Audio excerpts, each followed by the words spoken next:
نحمده ونصلي على رسوله الكريم اما بعد فقد قال الله تبارك وتعالى كما ورد في سورة بني إسرائيل اعوذ بالله من الشيطان الرجيم بسم الله الرحمن الرحيم ولا تقف ما ليس لك به علم ان السمع والبصر والفؤاد كل اولئك كان عنه مسؤولا ولا تمش في الارض مرحا انك لن تخرق الارض ولن تبلغ الجبال طولا كل ذلك كان سيئه عند ربك مكروها ذلك مما اوحى اليك ربك من الحكمة ولا تجعل مع الله الها آخر فتلقى في جهنم ملوما مدحورا افاصفاكم ربكم بالبنين واتخذ من الملائكة اناسا انکم لتقولون قولا عظیما صدق اللہ العظیم رب اشرح لی صدری ویسر لی امری واحلل عقدۃ من لسانی یفقہوا قولی اللہم ربنا الہمنا رشدنا واعذنا من شرور انفسنا اللہم ارنا الحق حقا وارزقنا اتباعہ وارنا الباطل باطلا وارزقنا اجتنابہ آمین یا رب العالمین۔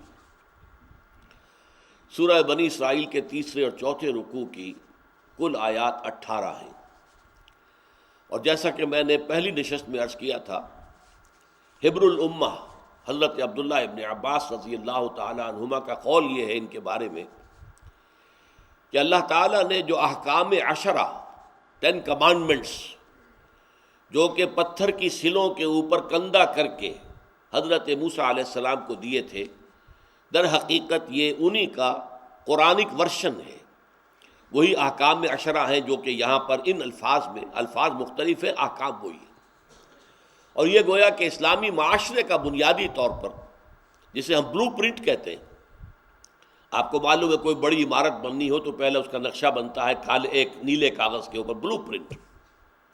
یہ اسلامی معاشرے کا بلو پرنٹ ہے۔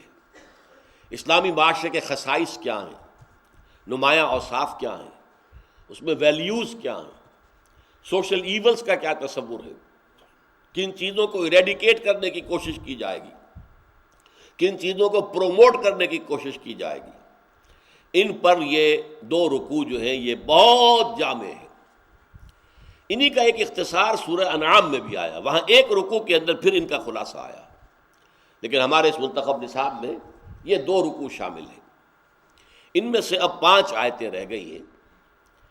فرمایا، اور پہلی آیت جو آج کی ہے وہ بہت اہم ہے علمی اعتبار سے، وَلَا تَقْفُ مَا لَيْسَ لَكَ بِهِ علم، مت پیچھے لگو ایسی چیزوں کے جس کے لیے تمہارے پاس کوئی علم نہیں۔ توہمات، خام خواہ کا توہم ہے، وہم ہے، توہمات چلے آ رہے ہیں سینہ بہ سینہ، نسل بعد نسل، بعض چیزیں پھیلتی چلی جا رہی ہیں، حالانکہ ان کے لیے نہ کوئی عقلی دلیل ہے نہ کوئی منطقی دلیل ہے۔ علم 2 طرح کا ہے، جیسے کہ علامہ ابن خلدون نے بہت ہی خوبصورتی سے سمو دیا تھوڑے سے الفاظ میں، العلم علمان، علم الابدان و علم الادیان۔ علم 2 طرح کا ہے، یا تو ابدان کا، فزیکل باڈیز کا علم ہے جسے ہم فزکس کہتے ہیں، طبیعیات کا علم ہے، یہ ساری چیزیں اسی کی شاخ ہے، کیمسٹری بھی اسی کی شاخ ہے، باقی یہ ساری شاخیں در شاخیں ہوتی چلی گئی ہیں۔ ابتدا میں ایک ہی لفظ طبیعیات اس کے لیے تھا۔ اور علم الادیان، دین کا علم، یہ علم جو ہے یہ آسمان سے آتا ہے وحی کی شکل میں انبیاء کے پاس، اور پہلا علم جو ہے وہ انسان نے دنیا میں خود سیکھا ہے، قدم بہ قدم، قدم بہ قدم، قدم بہ قدم چل کر۔ سائنس کیا ہے؟ کبھی ہمارے بڑے آباء و اجداد جو رہتے تھے کہیں غاروں میں، نہ بھی کوئی سائنس تھی نہ کوئی انرجی کا سوال تھا، کسی نے دیکھا کہ اوپر سے کوئی پتھر گرا ہے پہاڑ کا، اور وہ نیچے بھی چٹان تھی، اس پر جب ٹکرایا ہے تو آگ کا شعلہ پیدا ہو گیا۔ اس آبزرویشن کو لے کر اس نے پھر ویریفائی کیا، پتھر کو پتھر سے ٹکرایا، آگ نکل رہی ہے۔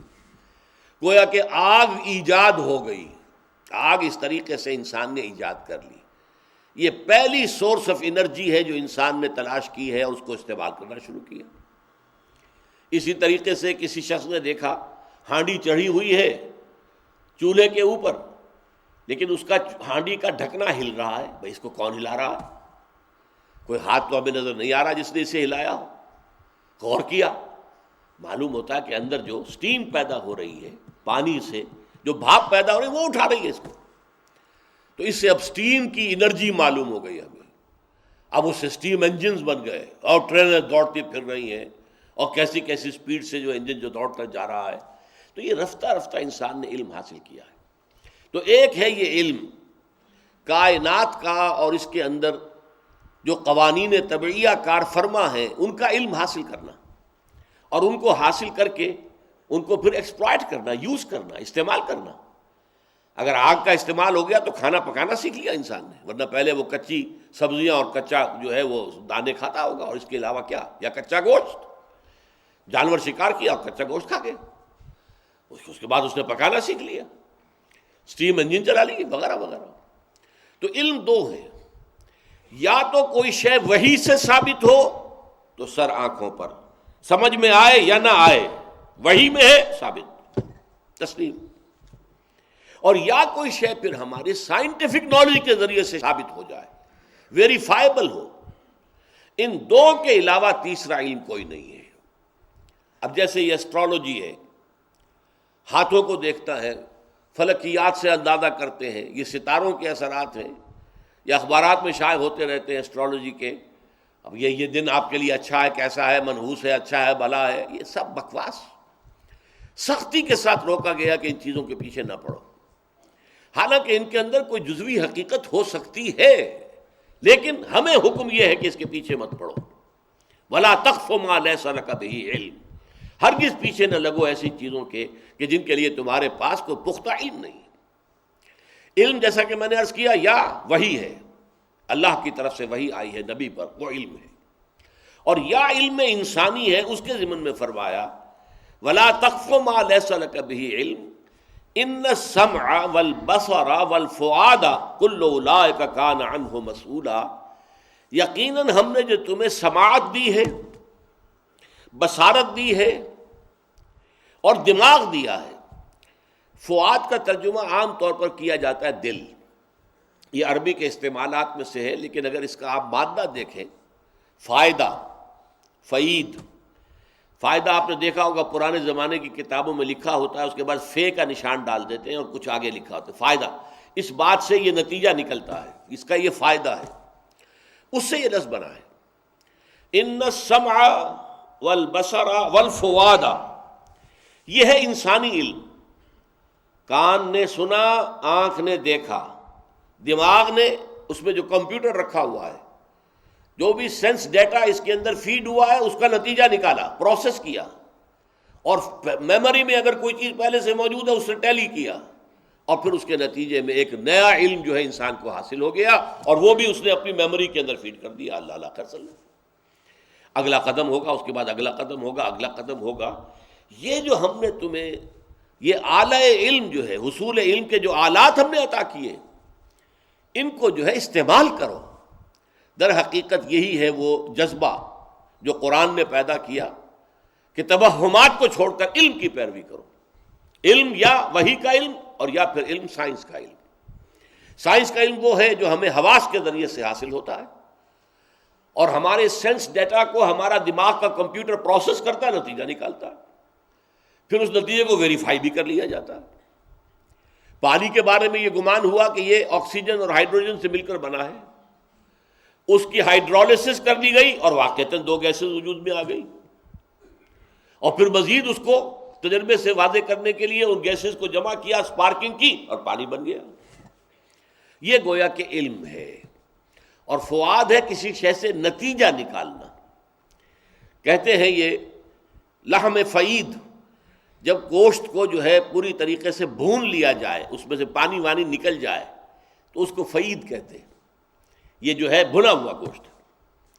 تو دو تین چیزیں یہاں بیان ہوئی ہے۔ انسانی علم جو ہے، ایک ہے ڈیوائن نالج جو وحی کے ذریعے سے آ رہا ہے، وہ قرآن ہے، وہ تورات تھی، وہ انجیل تھی، یا اور نبیوں کو جو وحی آئی ہے وہ تھی۔ یہاں دوسرے علم کا ذکر ہو رہا ہے، وَلَا تَقْفُ مَا لَيْسَ لَكَ بِهِ عِلْمٌ۔ جیسے کبھی پہلے یہ خیال تھا کہ یہ ہماری زمین جو ہے یہ ایک گائے یا بیل کے سینگ کے اوپر ہے، کھڑی ہوئی ہے، وہ اس بیل کا جو ایک سینگ تھک جاتا ہے تو وہ دوسرے سینگ کے اوپر لیتی ہے اس زمین کو، تو وہ زلزلہ آتا ہے۔ زلزلہ کیسے آتا ہے؟ جبکہ وہ گائے جو یا بیل جو ہے وہ اپنا سینگ بدلتی ہے تو زلزلہ آتا ہے۔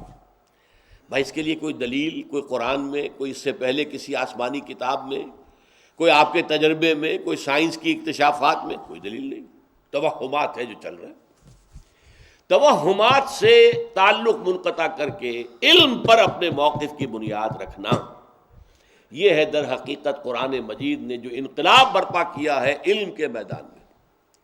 یہی وہ شے ہے جسے علامہ اقبال کہتے ہیں یہ چیز مسلمانوں نے یورپ میں انجیکٹ کی، ہسپانیہ کی یونیورسٹیوں سے، کورڈووا کی یونیورسٹی، ٹولیڈو کی یونیورسٹی، گریناڈا کی یونیورسٹی، غرناطہ اور قرطبہ اور طلیطلہ کی یونیورسٹیوں سے فرانس اور جرمنی اور اٹلی کے نوجوانوں نے آ کر یہ علم سیکھا، اور پھر اس کے ذریعے سے یورپ کے اندر رینائسنس، احیاء علوم کی تحریک چلی، اصلاح مذہب کی تحریک چلی، پھر انہوں نے سائنس ایجاد کی، سائنس میں کتنی ترقی ہوئی، آج کہاں پہنچ گئی ہے۔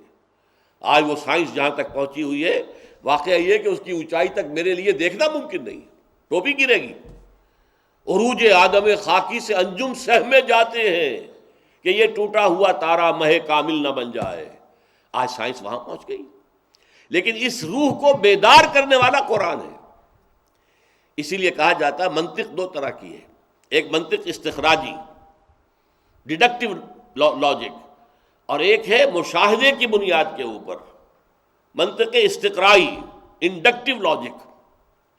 انڈکٹیو لاجک سے انسان کو انٹروڈیوس کرانے والا قرآن ہے، اور اسی انڈکشن یا انڈکٹیو لاجک کے نتیجے میں سائنس پروان چڑھی ہے، اور اس سائنس نے پھر جو بھی ترقی حاصل کی ہے، میں نے ابھی عرض کیا کہ انسان جو ہے وہ ستاروں سے باتیں کر رہا ہے، اور انسان چاند کے اوپر قدم رکھ کر اور چہل قدمی کر کے آ چکا ہے۔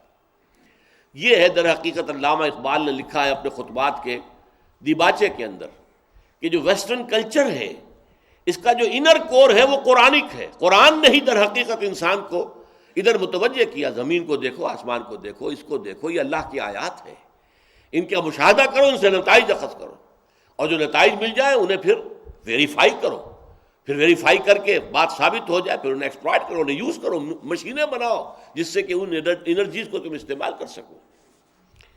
تو فرمایا وَلَا تَقْفُ مَا لَيْسَ لَكَ بِهِ عِلْمٌ إِنَّ السَّمْعَ وَالْبَصَرَ وَالْفُؤَادَ كُلُّ أُولَٰئِكَ كَانَ عَنْهُ مسئولا، ان میں سے ہر چیز کے بارے میں تم سے پوچھا جائے گا۔ تم نے آنکھیں بند رکھی، مشاہدہ نہیں کیا ہماری کائنات کا، تم نے کان بند رکھے، علم جو بھی جمع ہو گیا تھا اس کو تم نے سنا نہیں، تم نے اپنے عقل پر تالے ڈالے رکھے، اس سے کام نہیں لیا تم نے۔ ہم نے تمہیں یہ فیکلٹیز دی تھی، ان السمع والبصر والفؤاد کل اولئک کان عنہ مسئولا، ان میں سے ہر شے کے بارے میں تم سے حساب کتاب ہوگا، سوال جواب ہوگا، استعمال کیا کیوں نہیں کیا۔ پھر فرمایا ولا تمش فی الارض مرحا، دیکھو زمین میں اکڑ کر نہ چلو۔ یہ تمرد اور تکبر اور یہ انسان کا اپنے آپ کو کچھ سمجھنا، یہ ہم اس سے پہلے پڑھ چکے ہیں حضرت لقمان کی نصیحتوں میں بھی۔ اس لیے یہ تکبر جو ہے بہت بری شے ہے، جیسا کہ میں عرض کر چکا ہوں، اس موقع پر بھی میں نے عرض کیا تھا، فرمایا گیا ہے ایک حدیث میں لا يدخل الجنۃ من کان فی قلبہ مثقال حبۃ من کبر، جنت میں ہرگز داخل نہیں ہو سکے گا وہ شخص جس کے دل میں رائی کے دانے کے برابر بھی تکبر ہے۔ اللہ تعالیٰ فرماتا الکبر ردائی، تکبر تو میری چادر ہے، یہ ایک ایسا لباس ہے جو مجھے زیب دیتا ہے۔ اللہ کے ناموں میں سے المتکبر ہے، الملک القدوس السلام المومن المہیمن العزیز الجبار المتکبر۔ اگر آپ تکبر کرتے ہیں تو یہ ایسا ہے کہ جیسے کسی کی شانے سے، اس کے کندھے سے اس کی چادر کھینچ لی جائے۔ یہ عرب میں بھی اور ہمارے ہاں پٹھان کلچر کے اندر بھی یہ سب سے بڑی توہین ہے اگر آپ نے کسی کے کاندھے پر سے اس کی چادر کھینچ لی، گویا کہ اسے آپ نے ننگا کر دیا، اور اس توہین کا پھر وہ بدلہ لیتا۔ تو تم میری چادر گھسیٹ رہے ہو میرے کاندھے سے، یہ تو میری ردا ہے، الکبر ردائی۔ ولا تمش فی الارض مرحا، زمین میں اکڑ کر مت چلو۔ اور یہاں بڑے خوبصورت انداز میں متکبرین کے انداز پر جو ہے طرز عمل پر ایک طرح کا طنز کیا گیا ہے، انک لن تخرق الارض، تم یہ زمین پر پاؤں مار مار کر چل رہے ہو، جیسے کہ پیریڈز میں ہوتا ہے، وہاں روب قائم کرنے کے لیے، خاص طور پر آج کل جو ہے بار بار پریڈ جو ہے ٹی وی پر دکھائی جا رہی ہے نارتھ کورینز کی، جس طرح سے وہ چلتے ہیں معلوم ہوتا ہے کہ انسان میں مشیریں ہیں، اور ان کو جس طرح پاؤں مارتے ہیں زمین کے اوپر، اس سے ایک تھمپنگ کی ایک کیفیت پیدا ہوتی ہے۔ لیکن خیر وہ تو ایک پیریڈ ہے، اس پیریڈ کے کچھ تقاضے ہیں، اس میں وہ کرتے ہیں، لیکن ایک آدمی اگر انفرادی سطح پر یہ چال اختیار کرے تو فرمایا انک لن تخرق الارض، تم کتنی زور سے پاؤں مارو تم زمین کو پھاڑ نہیں سکتے، ولن تبلغ الجبال طولا، چاہے کتنی ہی گردن اکڑا لو، گردن بھی اونچی کر لی، سر کے اوپر جو ہے آپ نے ایک کلا بھی باندھ لیا اور اس کے اوپر صافہ بھی ہے اور پھر اس پر ترا بھی ہے چڑھ رہا ہے، لیکن کیا کرو گے؟ کتنے اونچے ہو جاؤ گے؟ کیا ہمارے پہاڑوں جتنے اونچے ہو جاؤ گے؟ ولن تبلغ الجبال طولا۔ ایک جو ہے عباد الرحمن الذین یمشون علی الارض ہونا، یہ ہم پڑھ چکے سورۃ الفرقان کے آخری رکوع میں۔ اللہ کے نیک بندے وہ ہیں جو زمین پر آہستگی سے چلتے ہیں، فروتنی کے ساتھ چلتے ہیں، جسم کو جھکا کر چلتے ہیں، گردن اکڑا کر نہیں چلتے، پاؤں مار کر نہیں چلتے، بلکہ چلتے ہیں بڑے سہل انداز میں۔ تو یہاں اس کے برعکس کو لیا گیا، ولا تمش فی الارض مرحا انک لن تخرق الارض ولن تبلغ الجبال طولا، تم نہ تو زمین کو پھاڑ سکتے ہو پاؤں مار کر، اور نہ ہی گردنیں اکڑا کر اور اونچی کر کے اپنی گردن تم پہاڑوں تک نہیں پہنچ سکتے۔ کل ذالک کان سیئہ عند ربک مکروہا، یہ جو ساری چیزیں بیان کی گئی ہیں ان میں سے جو ان کے برے پہلو ہیں، یعنی یہاں پر کچھ احکام دیے گئے یہ کرو، اور کہا گیا یہ نہ کرو، تو جو نہ کرو کے احکام ہیں، اسی لیے ہم کہتے ہیں ڈوز اینڈ ڈونٹس، اوامر اور نواہی۔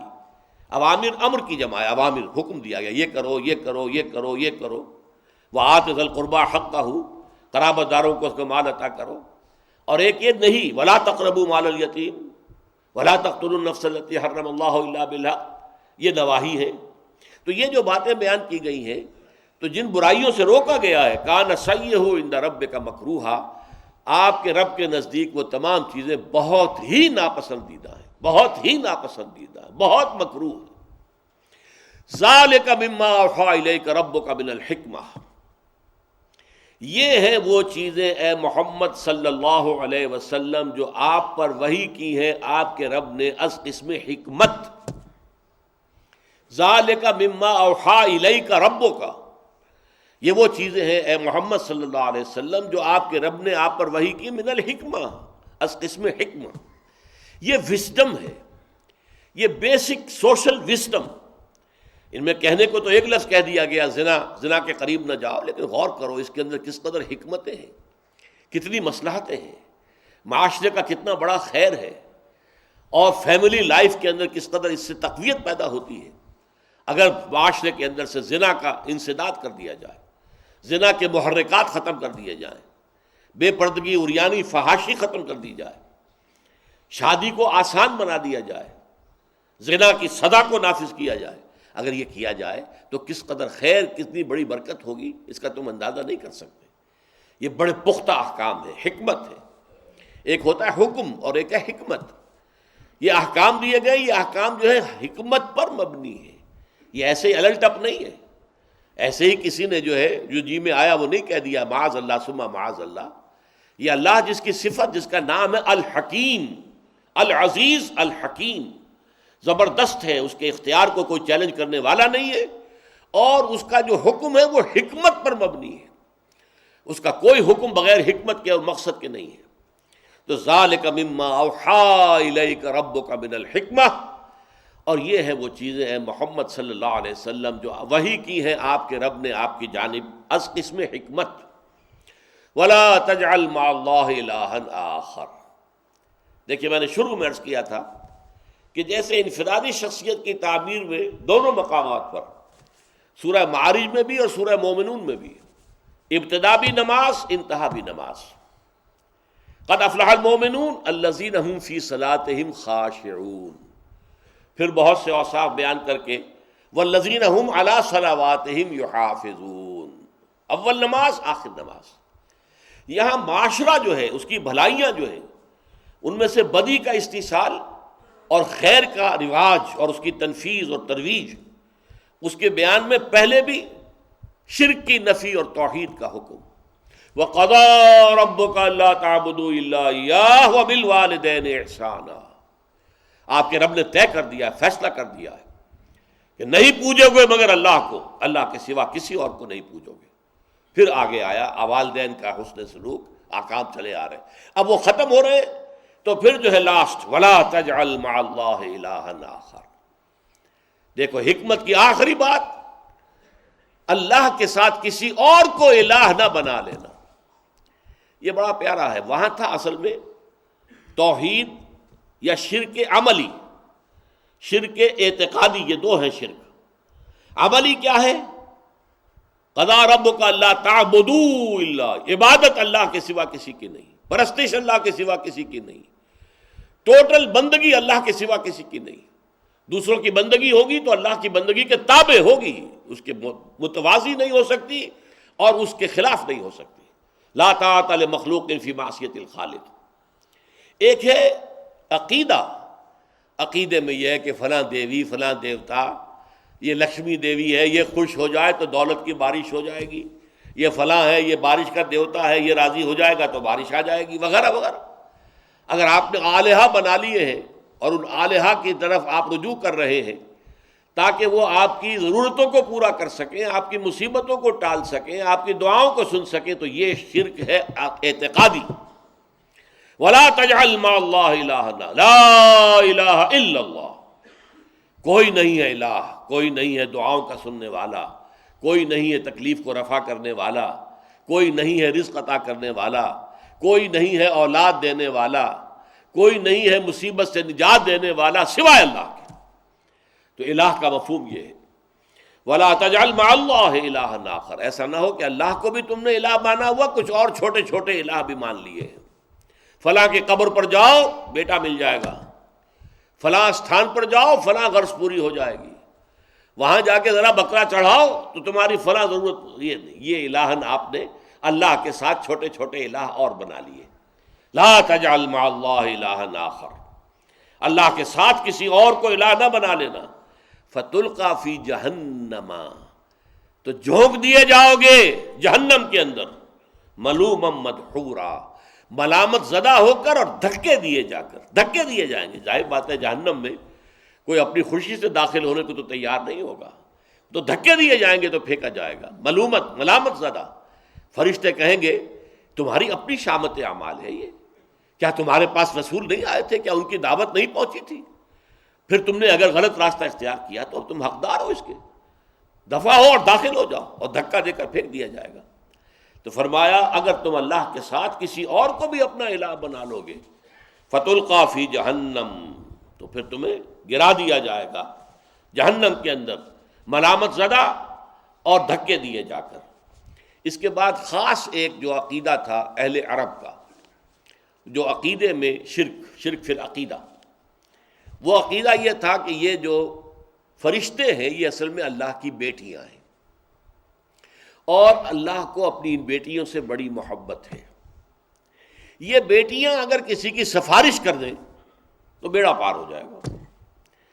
جیسے چہیتی بیٹی ہو آپ کی کوئی، وہ آ کے آپ سے کسی کی سفارش کرے تو کیا آپ رد کر دیں گے اس کی بات کو؟ بیٹی ہے، لخت جگر ہے، لہذا یہ اللہ کی بیٹیاں ہیں۔ انہوں نے وہ اللہ کی بیٹیاں مانا فرشتوں کو، اور ان کے نام پر بت بنا لیے۔ یہ سارے عربوں کے بت جو ہے مؤنث ہے، لات جو ہے الہ کا مؤنث ہے، عزا العزیز کا مؤنث ہے عزا، منات الثالثۃ الاخری، تیسرا ایک اور تھا وہ منات، وہ بھی مؤنث۔ تو انہوں نے جو بت بنا رکھے تھے وہ اپنے خیال کے مطابق فرشتوں کے نام پر بنائے اور فرشتوں کو خدا کی بیٹیاں قرار دیا۔ اور جو فرشتے خدا کی بیٹیاں ہیں اور ان کو ہم انووک کرتے ہیں ان کے ان بتوں کے ذریعے سے، ان کے جب ہم سجدہ کرتے ہیں، ان کو چومتے ہیں، چاٹتے ہیں، انہیں دھوتے ہیں، ان کا دھون پیتے ہیں، تو پھر کیا ہوتا ہے کہ وہ خوش ہو جاتی ہیں، وہ بیٹیاں اللہ کی، وہ سفارش کر دیں گی، بیڑا پار ہو جائے گا۔ تو یہاں پر اب طنز کا انداز قرآن نے اختیار کیا ہے۔ تم ذرا سوچو، تم نے اللہ کو الاٹ بھی کی تو بیٹیاں، تمہیں اپنے لیے تو بیٹیاں پسند نہیں ہیں۔ عرب میں تو آپ کو معلوم ہے کہ اکثر و بیشتر جو ہے بیٹیوں کو زندہ درگور دفن کر دیتے تھے۔ ان کا وہ غیرت کا ایک غلط تصور تھا کہ کوئی شخص داماد بن کر ہمارے گھر آئے گا، نہیں، دفن کرو۔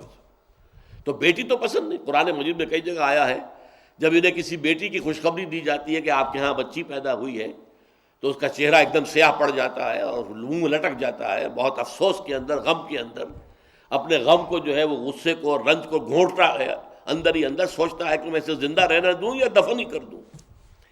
لیکن تم نے اللہ کو الاٹ بھی کی اولاد, تو ان میں سے بیٹیاں. افاسفاکم ربکم بالبنین, ذرا سوچو, کیا تمہیں تو اللہ نے چن لیا بیٹوں کے لیے, تمہیں بیٹے پسند ہیں. واتخذ من الملائکۃ اناسا, اول تو اللہ کے کوئی اولاد ہے ہی نہیں, کوئی سوال ہی پیدا نہیں ہوتا. قل هو اللہ احد اللہ الصمد لم یلد ولم یولد ولم یکن لہ کفوا احد. لیکن تم نے کمال کیا کہ اللہ کے لیے اولاد بھی تجویز کر دی, اولاد میں سے جو تمہیں پسند نہیں ہے وہ اللہ کو الاٹ کی. افاسفاکم ربکم بالبنین واتخذ من الملائکۃ اناسا, اللہ نے تمہیں تو چن لیا, پسند کر لیا بیٹے دینے کے لیے, اور خود اپنے لیے بیٹیاں بنا لی. انکم لتقولون قولا عظیما, جان لو تم بہت بھاری بات کہہ رہے ہو, بہت بڑی بات کہہ رہے ہو, گستاخی کی بہت بڑی بات ہے. اللہ کی جناب میں یہ بہت بڑی گستاخی ہے. اس کا سب سے اونچا مقام جو قرآن مجید میں وہ سورہ مریم ہے. یہ سورہ بنی اسرائیل ہے, پھر سورہ کہف, پھر سورہ مریم.